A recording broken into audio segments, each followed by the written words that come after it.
যাহাকাল বাতিল ইন্নাল বাতিলা কানা যাহুকা। হক এসেছে, মিথ্যা বিতাড়িত হয়েছে, আর মিথ্যা বিতাড়নের যোগ্য। দরদি নবী, দয়ার নবী, মায়ার নবী আমার যখন মক্কা ছেড়ে মদিনায় হিজরত করলেন, মদিনায় হিজরত করার পরে ফাতে মক্কার দিনে, ফাতে মক্কা কি বুঝছেন? যেদিন আল্লাহর রাসূল 10,000 সৈন্য নিয়ে মক্কা আসলেন হজ করার জন্য, উমরা করার জন্য। বন্ধু আমার, ভাই, আল্লাহর নবী খানায় কাবা চৌকাঠ ধরে আয়াত খারাপ বলছিল, লাকাদ জাল হাক্কু ওয়া যাহাকাল বাতিল ইন্নাল বাতিলা কানা যাহুকা। হক এসেছে, মিথ্যা বিতাড়িত হয়েছে, আর মিথ্যা বিতরণের যোগ্য। বর্তমান কিছু কিছু আমদানি মশলা বেরোইছে। এই মশলা আমদাদের মশলা, সে কেমন? আগামীকালকে আসতেছে শবে বরাত। কি বরাত? শবে বরাত। তাই শবে বরাতে কোনো খাবার খাওয়া যাবে না, মানে ওই যে রুটি মুটি এগুলো কি খাওয়া যাবে না, নাউজুবিল্লাহ কবে। আরে বেটা, খাবার খাওয়ার পরে মিষ্টি খাওয়া সুন্নাত কি? এরপর আপনার বাড়ির আশেপাশে যারা আছে, যারা বন্দেগি করবে, তারা কি এই রান্না বান্না করার পরে বন্দেগি না করে ভয় থাকবে? এরা কাছ থেকে বেপদের লক্ষণ। এদের খাবার খাওয়ানোর কথা কিরা বলছে? আল্লাহ বলছে। কে বলছে? আল্লাহ বলছে। আপনি একটু রুটি বানালেন, একটু হালুয়া রান্না করলেন, একটু গোশত রান্না করলেন, একটু ভালো কিছু খালেন, আপনার বাড়ির পাশে কাউকে দিলেন, এটার ভিতরে সওয়াব আছে। কি আছে? এরপরে আপনি রাত্রেবেলায় গোসল করলেন। কি করলেন? গোসল করলেন। বনি বকর, বনি নদীর গোত্রের ভেড়া বকরির গায়ে যে পরিমাণ সওয়াব আছে, আপনি গোসল করার পরে এক ফোঁটা পানি পড়লে ওই পরিমাণ সওয়াব তার আমলনামায় লেখা হবে। এখন এইগুলো কিছু নাই, আস্তে আস্তে আস্তে আস্তে উঠে যাচ্ছে না? উঠে যাওয়ার কারণে সেদিনকে কোন বাজারের জন্য বলতেছিল যে আগে হুজুরকে আমদুদ না খায় আমদুদ খাতাম না, হুজুরকে জন্য হুজুরকে খাওয়াই না। ঠিক কথা। একটু জিকির করেন, লা ইলাহা ইল্লাল্লাহ, লা ইলাহা ইল্লাল্লাহ, লা ইলাহা ইল্লাল্লাহু মুহাম্মাদুর রাসূলুল্লাহ। আশেপাশে যারা আছেন ভিতরে আসুন। বেশি সবাই বলে আমি মাহফিল একটা করে আসছি কোটাকান্দি থেকে, আগামীকালকে আসতে পরের দিন আছে, এই জন্য বেশি রাত করবো না। তো আমার ভাইরা শুনুন, আব্বা রাহমাতুল্লাহ আলাইহি আপনাদের দ্বারে দ্বারে ঘুরতো না? ঘুরছে কিনা? বাড়ি বাড়ি কালেমার দাওয়াত দিয়েছে না? গাড়ি নিয়ে আসতেন কি? Private car? এরা খাসিয়ার দরবারে গেছেন কি? আমাদের দরবারে গাড়ি বাড়ি দেখছেন নাকি? হ্যাঁ, কথা বলেন, গাড়ি বাড়ি আছে নাকি? নাই। কারণ কি? এ বাবা ভাই, কারণ হলো আব্বা রাহমাতুল্লাহ আলাইহিকে আমি বললাম, আব্বা আপনার এখন বয়স হচ্ছে, সফর বাদ দেন। তিনি আমারে কেঁদে দিয়ে বললেন, বাবা খানায় কাবার গিলাফ ধরে আল্লাহর কাছে গিয়ে দোয়া করো, আল্লাহ যেন আমার শেষ নিঃশ্বাসটাই কালেমার ভিতর দিয়ে বাহির করে।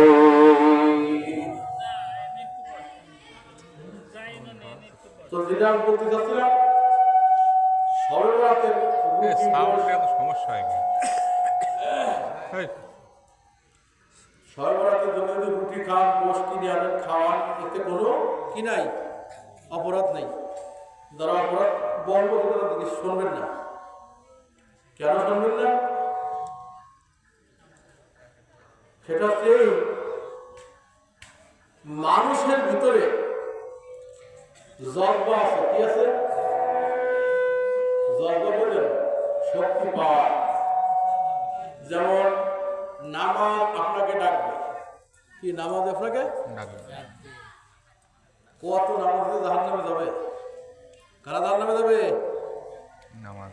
কারণ আল্লাহ যে নামাজ চাচ্ছে সে নামাজ আমার হচ্ছে না। এই জন্য চেষ্টা করবেন আল্লাহকে রাজি খুশি করার, কি সালাত আদায় করা। যেমন আল্লাহু আকবার, আল্লাহু আকবার, আল্লাহু আকবার। বাবারে, সারা রাত ঘুমাবেন না। কি করবেন না? ইমানদারের জন্য ঘুম বড় শত্রু। সারা রাত ঘুমানো যাবে না। রাত্রের কিয়দংশ থাকতে উঠতে হবে। কি থাকতে? রাত্রের কিয়দংশ থাকতে উঠবেন, ভাই ওযু করে ঠান্ডা পানি দ্বারা ওযু করে আপনার সামান্য টুচো করে দেন এক করে তাহাজ্জুদের সালাত আদায় করে রবের দরবারে দু ফোঁটা চোখের পানি ছেড়ে ছেড়ে কান্নাকাটি করার চেষ্টা করবেন। বাবারে, যত দুঃখ কষ্ট থাক না কেন দুনিয়ার কারোর কাছে বলার দরকার নাই, বলবেন যে কার কাছে? আল্লাহ। কার কাছে বলবেন? আল্লাহ। আল্লাহর কাছে যদি দু ফোঁটা চোখের পানি ছেড়ে বলে, আল্লাহ তুমি আমার দুঃখ কষ্ট দেখতেছো, তুমি আমার আব্বা আমার কবরখানাকে জান্নাতের টুকরা বানাও। দুনিয়ার সব যখন ঘুমায় যায়, আল্লাহ রাব্বুল আলামিন বলেন, আমি আল্লাহ রাত যত বেশি হয় আমি আল্লাহ রহমত তত বেশি বেশি নাযিল করি। বলে বলে সুবহানাল্লাহ। এই জন্য চেষ্টা করবেন রাত্রিবেলা উঠে একটু তাহাজ্জুদের সালাত আদায় করার জন্য। হারাম খানা থেকে বেঁচে থাকার চেষ্টা করবেন। কি খানা? হারাম। হারাম খানা। আর সিরাতে, কিসে?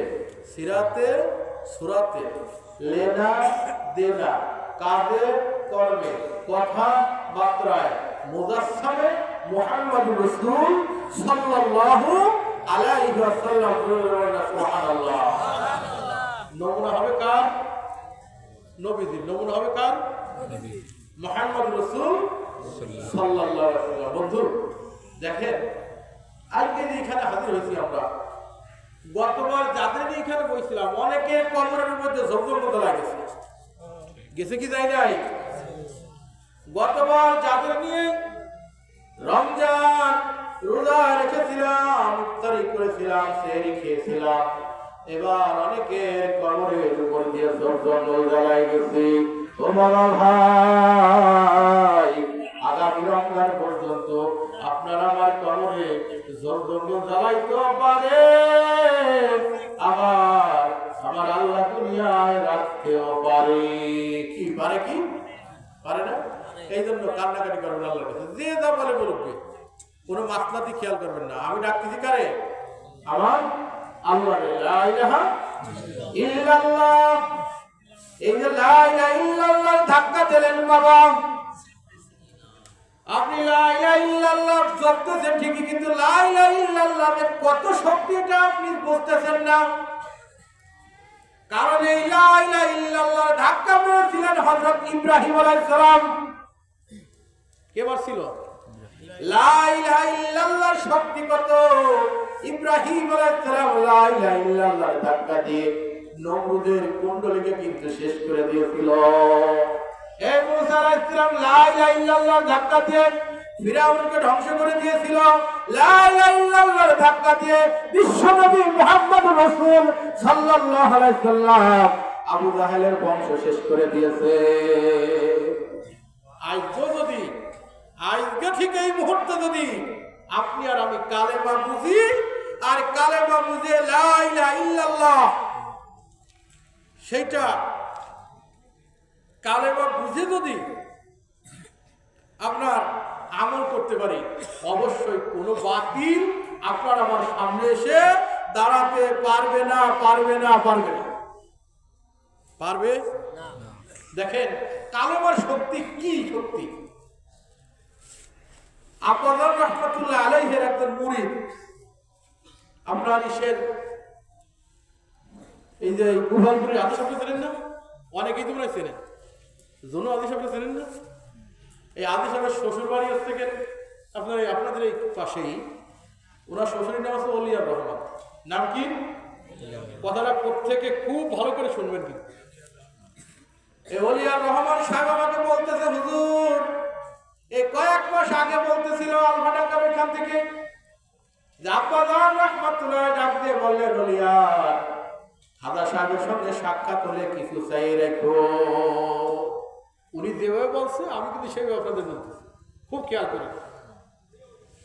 ওলিয়ার সাহেব বলতেছে, হুজুর আব্বাজান রহমাতুল্লাহ যখন নাকি বলছে বাবা কিছু চাই রেখো, ওলিয়ার রহমান সাহেব বলতেছে, হুজুর আমি মনে মনে ভাবতেছি হুজুর কি কয়, খাজা মহিউদ্দিন চিশতির মতো মানুষ আমার সঙ্গে কি সাক্ষাৎ করবে।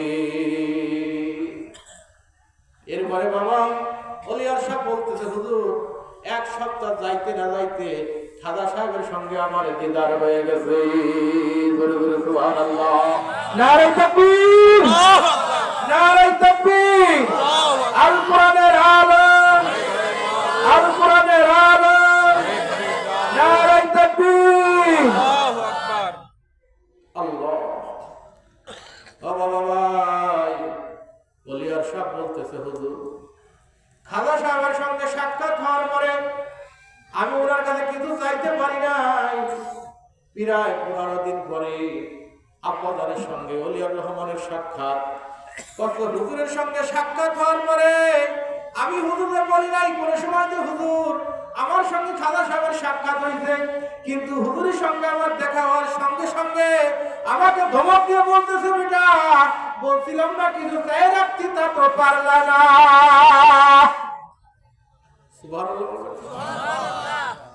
তাহলে খাজা সাহেব কি এর মাহাত্মটা কি বলছে? যার সাথে দেখা হয়েছে সে কিন্তু আব্বাজানের বলি নাই, কিন্তু আব্বাজানি তারা আগে বলতেছিল, মিয়া বলছিলাম না যে কেউ চাই রাখছি তা তো পাইলে। যদি আপনি আল্লাহ হন, আল্লাহর ডাকেন, আল্লাহরে ডাকতে ডাকতে ডাকতে ডাকতে ডাকতে ডাকতে আপনি যখন আল্লাহ হয়ে যাবেন, বাগান আপনার হাত দুইখানা, ওই হাত যেন আল্লাহর হাত হয়ে যায়। ওটা যেন আপনি ধরেন না, স্বয়ং আমার আল্লাহ ধরে। ধরে ধরে সুবহানাল্লাহ। দেখেন আপনি যখন এখন আছেন বান্দা, এখন কি আছে বান্দা, হয়তো আপনার নামের সাথে কোনো গুনাহগার বা কোনো কিছু লকআপ থাকতে পারে, কিন্তু আপনি যখন আল্লাহরে ডাকবেন, আল্লাহরে ডাকতে ডাকতে ডাকতে ডাকতে ডাকতে ডাকতে আপনার নামের সঙ্গে লকআপ হয়ে যাবে আল্লাহ ওয়ালা। করে ধরে বলেন সুবহানাল্লাহ, সুবহানাল্লাহ। কি ওয়ালা হবে? আল্লাহ ওয়ালা। আরে আল্লাহ ওয়ালা যখন হয়ে যাবে, আল্লাহ ওয়ালা বান্দা যদি কোনো জমিন দিয়ে হেঁটে যায়, এই জমিনের চতুর্পাশে যত গাছপালা থাকে সমস্ত গাছপালাগুলোই বান্দার জন্য দোয়া করতে থাকে। শুধু তাই নয় বাবা ভাই, কোন আল্লাহ ওয়ালা লোক যখন কোন জমিন দিয়ে হেঁটে যায়, ওই জমিনের হাঁটে যায় যে রাস্তা, ওই রাস্তার 40 গজ দূরে আশেপাশে চতুর্পাশে যত কবর থাকে, আমার আল্লাহ আল্লাহ ওয়ালা লোকের খাতিরে 40 দিন ওই কবরের আযাব মাফ করে দেয়। এখন আপনি একটু খেয়াল করেন তো, বোঝেন তো এই জায়গা বসে বসে যে ব্যক্তি হাইটে গেলে অন্যের কবরে আযাব মাফ, ওই ব্যক্তি ইন্তেকাল করলে তার কবরে আযাব হবে না। সুবহানাল্লাহ। এখন এইটা কামাই করার জন্য চেয়ারম্যানই দরকার, কি কর এমপি গিরি, এই যে লাইল রাতের ভোটে নির্বাচনের এমপির দরকার, মন্ত্রীর দরকার না, না না বাজার না। এই শক্তি কামাই করতে হলে মাওলানা সত্য না, মুফতি সত্য না, চেয়ারম্যান সত্য না, মেম্বার সত্য না, এমপি সত্য না, সত্য হলো একটা সালবিন কল, একটা পবিত্র আত্মার দরকার। এই পবিত্র আত্মা যদি আপনার তৈরি করতে হয়, তাহলে বাবা সুদ খাইলে, ঘুষ খাইলে, মিথ্যা বললে, পরকে ফাঁকি দিলে সালবিন কল হবে না। যদি কোনো আল্লাহওয়ালা বান্দার সালবিন কল হয়ে থাকে, আর আপনি যদি ওই বান্দার সোহবতে থাকতে পারেন, ওই বান্দার সোহবতে থাকতে থাকতে থাকতে থাকতে একটা সময় আপনার কলমটাও সালবিন হয়ে যাবে, একটা সময় আপনিও আল্লাহওয়ালা হয়ে যাবে।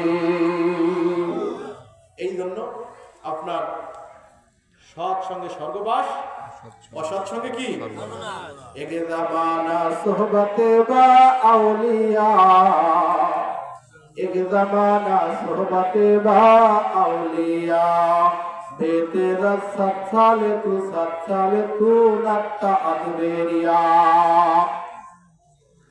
কার কাছে যেতে হবে? আল্লাহওয়ালা লোকের কাছে যেতে হবে। যদি আপনি আল্লাহওয়ালা লোকের কাছে যাইতে পারেন, আস্তে আস্তে আস্তে আস্তে একটা সময় আপনিও কি আল্লাহওয়ালা হয়ে কবরে যাইতে পারবেন। আল্লাহ আমাদের সকলকে তাওফিক দান করুন, বলেন আমিন। দুরূদ পড়ি আল্লাহুম্মা সাল্লি আলা সাইয়্যিদিনা মাওলানা মুহাম্মদ ওয়া আলা আলি সাইয়্যিদিনা শাফিনা মুহাম্মদ। প্রত্যেকটা বান্দার ভিতরে 10টা করে স্তর আছে। কয়টা? সংক্ষিপ্ত একটু শোনেন, কথা বলেন না, এদিকে খেয়াল করেন। 10টা করে স্তর। কলব, রূহ। কলব বলেন, কলব, রূহ, সের, খফি, আকফা, নফস, আব, আতশ, খাট, বাত। প্রথম হচ্ছে কলব। প্রথম কি? এই কলব যদি আপনার তাই হয়ে যায়, কলবের আমল আছে, কলবের আমল যদি আপনি তাই করতে পারেন, তাহলে এটার নাম হচ্ছে কলবের তওবা। নাম কি? কলবের। এটা যখন আপনার তাই হয়ে যাবে, তখন আপনার বেশি বেশি তওবা করতে মনে হবে। কি করতে মনে হবে? আর তওবা যখন আপনি করবেন, আশা করা যায় যে আপনি বেগুনাহ মাসুম হয়ে কবরে যাবেন। আল্লাহ কবুল করে বলেন আমিন। এই জন্য বেশি বেশি কি দরকার? জিকির। লা ইলাহা ইল্লাল্লাহ, লা ইলাহা ইল্লাল্লাহ, লা ইলাহা ইল্লাল্লাহ, লা ইলাহা ইল্লাল্লাহ মুহাম্মাদুর রাসূলুল্লাহ। আর কি করবেন? হালাল খাবারের দিক চেষ্টা করবেন। আর শুনুন, একটা আমল সবসময় খেয়াল রাখবেন। উঠা বসা, চলা ফিরা, খাওয়া দাওয়া, পাক নাফাক হার হালাতে সবসময় কি?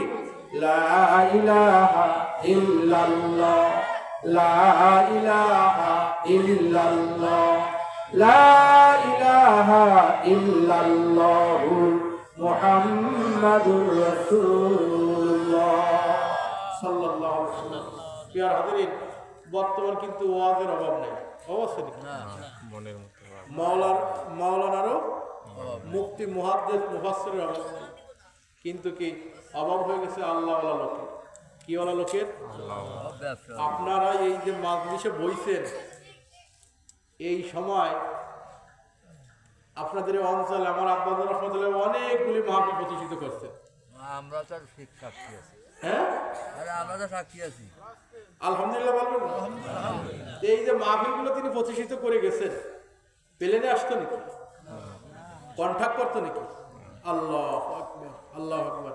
সেই মানে মুকলেন ভাবে করছে বিদায়, এখন এই মাহফিল থেকে তিনাদের জন্য দোয়া হয়।